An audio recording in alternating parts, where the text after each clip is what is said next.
एक साइकेट्रिस्ट जो कैथरीन से मर्डर के सिलसिले में पूछताछ करने जाता है, लेकिन कब वो दोनों एक दूसरे के करीब आ जाते हैं पता ही नहीं चलता और फिर होता है एक और खेल शुरू। दोस्तों, आज हम एक्सप्लेन करने वाले हैं बेसिक इंस्टिंक्ट पार्ट 2। कहानी की शुरुआत में हमें कैथरीन दिखाई जाती है जो कार को ड्राइव करते हुए एक आदमी के साथ रोमांस कर रही होती है और कैथरीन जैसे जैसे एक्साइटेड होती है उतनी ही तेज गाड़ी चलाती है, जिससे आगे चलकर उनका एक्सीडेंट हो जाता है। गाड़ी पानी में गिर जाती है। कैथरीन उस गाड़ी से निकल जाती है, लेकिन आदमी की वहीं पर मौत हो जाती है। अगले दिन इंस्पेक्टर रॉय कैथरीन से पूछताछ करने आता है, जहाँ पे हमें पता चलता है कि उस आदमी का नाम केविन था और वो कैथरीन का बॉयफ्रेंड था। रॉय बोलता है केविन की बॉडी से डीटीसी ड्रग मिला है। तब कैथरीन बोलती है कल हम पार्टी में गए थे, शायद केविन ने वहाँ ये ड्रग लिया। रॉय बोलता है हमें ड्रग डीलर से पता चला कि ये ड्रग तुमने उससे खरीदा है। कैथरीन बोलती है मैं किसी ड्रग डीलर को नहीं जानती हूँ। इसके बाद रॉय वहाँ से चला जाता है, लेकिन उसे शक था कि कैथरीन ने ही ड्रग देकर केविन को मारा है। अब रॉय एक साइकोलॉजिस्ट हायर करता है जिससे वो कैथरीन से पूछताछ करके पता कर सके कि उसने केविन को मारा है या नहीं। फिर सीन शिफ्ट होता है। कैथरीन साइकोलॉजिस्ट से मिलने पुलिस स्टेशन आती है जिसका नाम माइकल है और ये रॉय का अच्छा दोस्त है। यहाँ कैथरीन सभी सवालों का जवाब देती है। अगले सीन में माइकल कैथरीन के खिलाफ गवाही देता है। कोर्ट के बाद एडम माइकल से मिलने आता है जो उसकी एक्स वाइफ का बॉयफ्रेंड है। यहाँ पर एडम माइकल जॉर्ज चेस्लो के बारे में बात करता है जो उसका पुराना क्लाइंट था जिसने 7 साल पहले अपनी वाइफ को मारा था। माइकल उसे इग्नोर करके अपनी वाइफ जेनिस के पास जाता है। माइकल को लगता है कि ये बात उसने एडम को बताई होगी, लेकिन डेनिस बोलती है कि मैंने एडम को कुछ भी नहीं बताया। यहाँ ये भी पता चलता है कि माइकल को प्रोफेसर की जॉब मिलने वाली है। अगले सीन में न्यूज में हमें दिखाया जाता है कि कैथरीन पर लगे हुए आरोप झूठे साबित होते हैं और उसे रिहा कर दिया जाता है। शाम को माइकल पार्टी में जाता है जहाँ उसे मिशेल मिलती है और वहीं उसे मलीना भी मिलती है। ये अच्छे दोस्त होते हैं। मलीना माइकल को गस्ट से मिलवाती है जो कि अच्छा साइकोलॉजिस्ट होता है। गस्ट माइकल को अपने घर बुलाता है। मलीना माइकल को बोलती है कि अब तुम्हें प्रोफेसर की जॉब मिल ही जाएगी क्योंकि इस जॉब का इंटरव्यू गस्ट ही लेने वाले थे। फिर सीन शिफ्ट होता है। माइकल रेस्टोरेंट में बैठा होता है। यहाँ पे उससे पीटर मिलने आता है जो एडम का असिस्टेंट होता है और ये चेस्लो केस के बारे में बात करता है। माइकल उसे इग्नोर करके अपने ऑफिस में जाता है। यहाँ पे उसे कैथरीन मिलती है जो पेशेंट के रूप में इलाज कराना चाहती है, लेकिन माइकल उसे मलीना से इलाज कराने की एडवाइस देता है, पर कैथरीन उसे कन्विंस कर लेती है। अगले सीन में कैथरीन माइकल के पास जाती है और उससे बोलती है कि कोर्ट केस के बाद एडम मुझसे मिला था, उसने मुझे चेस्लो केस के बारे में सब बता दिया। साथ ही कैथरीन बोलती है कि अगर मैं कहूँ मैंने ही केविन को मारा है तो तुम ये बात पुलिस को बताओगे। माइकल कहता है नहीं, लेकिन मुझे पता चला आप किसी और को मारने वाली हैं तो जरूर। यहाँ से सीन शिफ्ट होता है और माइकल कैथरीन के बारे में जानने के लिए उसकी बुक्स पढ़ता है। अगले दिन वहाँ कैथरीन आती है और माइकल को बताती है कि केविन के केस को क्लोज करने के लिए इंस्पेक्टर रॉय ने मेरे साथ सोने की डिमांड की थी, लेकिन मैंने उसे मना कर दिया। अगले सीन में माइकल मलीना से मिलता है और उसकी बातों से मलीना को लगता है कि कैथरीन उससे कुछ कहना चाह रही है। उसके बाद माइकल एक पार्टी में जाता है जहाँ मिसाइल और मलीना भी होते हैं। तभी कैथरीन भी आ जाती है और मलीना से बात करती है। माइकल उनके पास आ जाता है और उनको इंट्रोड्यूस कराता है, लेकिन यहाँ पे पता चलता है कि कैथरीन डॉक्टर गस्ट के साथ आई है। गस्ट बताता है कि कैथरीन एक डॉक्टर की लाइफ पर नॉवेल लिख रही है, इसलिए वो यहाँ पे आई है। यहाँ कैथरीन माइकल को अपनी जैकेट देती है, साथ ही सिगरेट और लाइटर भी देती है। माइकल उसे ऊपर रूम में रखने चाहता है, तभी वहाँ पर कैथरीन आ जाती है और उसे कॉफी पर इनवाइट करती है, लेकिन माइकल मना कर देता है। कैथरीन वहाँ से चली जाती है। कुछ देर में वहाँ मिशेल आती है और माइकल उसे कॉफी पर इन्वाइट करता है।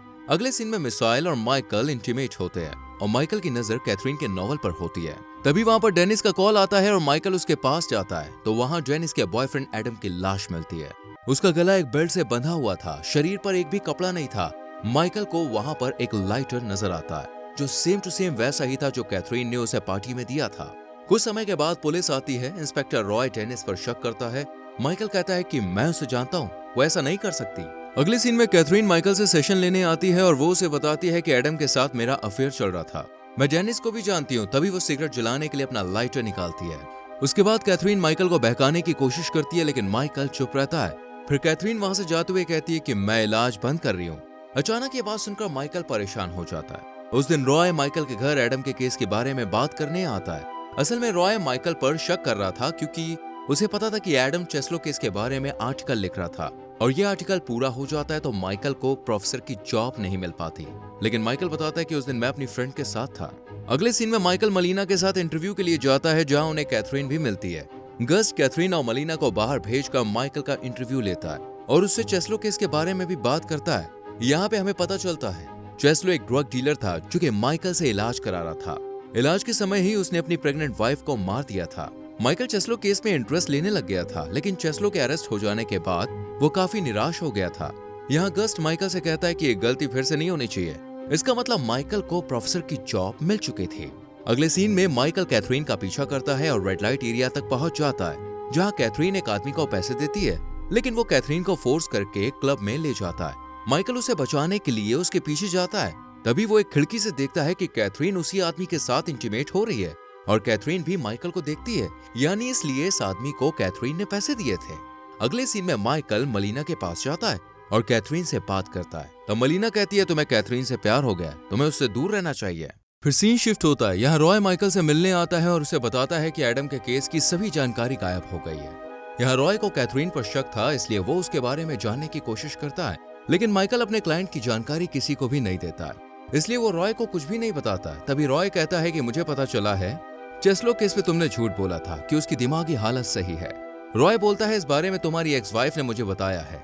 तब माइकल डेनिस से बोलता है ये बात तुमने पुलिस को क्यों बताई, लेकिन यहाँ तो डेनिस उल्टा माइकल पर भड़क जाती है, जिससे ऐसा लग रहा था कि वो कैथरीन से मिल रही है।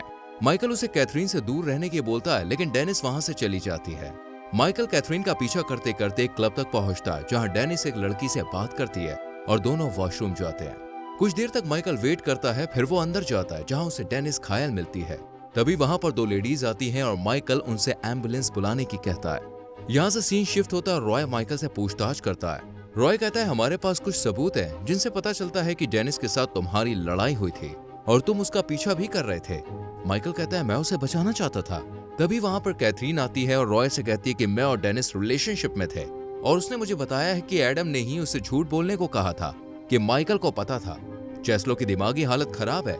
यह बयान अगर कैथरीन कोर्ट में देती तो माइकल बच जाएगा, क्योंकि अपनी वाइफ को मारने के लिए उसके पास कोई वजह नहीं थी और ना ही पुलिस के पास उसका कोई सबूत था। उसके बाद रॉय माइकल को छोड़ देता है और माइकल सीधे कैथरीन के घर जाता है, जहां दोनों इंटीमेट होते हैं और अगली सुबह माइकल को फ्रिज में एक दवा मिलती है, जिसे माइकल चेक करने के लिए रॉय को देता है। इसके बाद माइकल को कैथरीन का वकील मिलता है, जो बताता है रॉय का पिछला रिकॉर्ड खराब है और वो एक बेईमान ऑफिसर है। अगले सीन में माइकल एडम की मैगजीन पढ़ता है, जिसमें किसी इंस्पेक्टर एक्स के बारे में लिखा था। वो नकली सबूत बनाकर लोगों को फंसाता है। अब माइकल को शक होता है कि ये जरूर रॉय के बारे में लिखा है। ये जानने के लिए माइकल एडम के असिस्टेंट पीटर के पास जाता है। तब पीटर बताता है कि रॉय ने पहले भी कई केसों में लोगों को फंसाया है और वो केविन के केस में भी कैथरीन को फंसाना चाहता था और ड्रग भी उसने रखे होंगे, ये भी एडम लिखने वाला था, लेकिन उसने पहले ही उसका मर्डर कर दिया। इस बात से माइकल समझ जाता है कि एडम को रॉय ने ही मारा है। अगले सीन में कैथरीन माइकल को बताती है जो दवाई तुम्हें मिली थी वो इंसुलिन थी, क्योंकि मेरे एक फ्रेंड को शुगर है और उसने ये दवाई फ्रिज में रखी थी।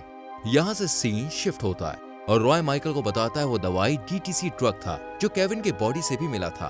तो माइकल कहता है कि क्या वो इंसुलिन तो नहीं था। इस पर रॉय उसे एक क्लब में ले जाता है, जहां उस आदमी की लाश थी जिसके साथ कैथरीन इंटीमेट हो रही थी, लेकिन यहाँ माइकल उसे ना पहचानने की एक्टिंग करता है। तब रॉय कन्फेस करता है मैंने कई मुजरिमों को झूठे सबूत के जरिए अंदर डाला है, पर मेरा यकीन है इस आदमी और केविन को कैथरीन ने ही मारा है। फिर रॉय माइकल को कैथरीन के खिलाफ झूठी गवाही देने के लिए कहता है, लेकिन वो नहीं मानता। तब रॉय माइकल को एक पुलिस ऑफिसर का नंबर देता है और बोलता है कैथरीन के बारे में इससे जरूर बात करना। माइकल उस नंबर पर कॉल करता है तो पुलिस वाला बताता है कि कैथरीन ने मिस्टर बॉस नाम के पुलिस अफसर के साथ 2 लोगों को भी मारा था। ये बात पूछने के लिए माइकल कैथरीन के पास जाता है। कैथरीन उसे नए नॉवल की डिस्क देती है। माइकल के सवाल पर कैथरीन कहती है उसको डिटेक्टिव निक की गर्लफ्रेंड ने मारा था। माइकल उसे देखता है, तभी वो उसे बोलती है कि हाँ मैंने ही मारा था। तब गुस्से में माइकल उसे मारने की कोशिश करता है, लेकिन फिर वो वहां से चला जाता है और कैथरीन की नॉवल को पढ़ता है। उस नॉवल की कहानी माइकल की लाइफ से मिलती जुलती थी और सभी हादसे भी उसकी लाइफ से मिल रहे थे। कहानी से उसे पता चलता है कि कैथरीन मलीना को मारने वाली थी। तभी वो वहां से भाग जाता है और रॉय को बताता है, लेकिन वो मलीना के पास जाता है। तब वो कहती है कि तुम्हारी दिमागी हालत ठीक नहीं है, क्योंकि वहां पहले ही कैथरीन थी और उसने बताया माइकल ने उसके साथ रिश्ते बनाए और आज उसे मारने की कोशिश की। अब यहाँ पर कैथरीन माइकल को बताती है कि चेस्लो की वाइफ को रॉय ने मारा था और उसे मारकर चेस्लो पर इल्जाम डाल दिया था। उसकी बात पर माइकल को यकीन हो जाता है। तभी कैथरीन बोलती है एडम की सारी जानकारी मेरे पास है, इसलिए वो मुझे भी मारना चाहता है। तभी वहां पर रॉय आ जाता है और गुस्से में माइकल उस पर गोली चलाकर मार देता है। अगले सीन में माइकल मेंटल हॉस्पिटल में जाता है और उसकी दिमागी हालत खराब होने की वजह से यहाँ उसे डाला गया था। तभी वहां कैथरीन आती है और अपनी नए नॉवल उसे देती है और कहती है कि तुमने एडम को मारा था और तुमने अपनी वाइफ का भी गला काटा है और क्लब वाले आदमी को भी तुमने मारा है। और इंस्पेक्टर रॉय को भी तुमने मारा है। कैथरीन वहां से चली जाती है। तभी माइकल नॉवल को खोलता है जिसमें लिखा था, मैं तुम्हारे बिना ये सब नहीं कर पाती। माइकल स्माइल करता है और मूवी का अंत हो जाता है। दोस्तों, आपको ये वीडियो कैसी लगी हमें कमेंट सेक्शन में जरूर बताएं। वीडियो को लाइक करके शेयर करें एंड चैनल को सब्सक्राइब करके बेल आइकॉन जरूर प्रेस करें। साथ ही हमारे टेलीग्राम चैनल को भी ज्वाइन कर लीजिए जिसका लिंक आपको डिस्क्रिप्शन में मिल जाएगा। Thanks for watching.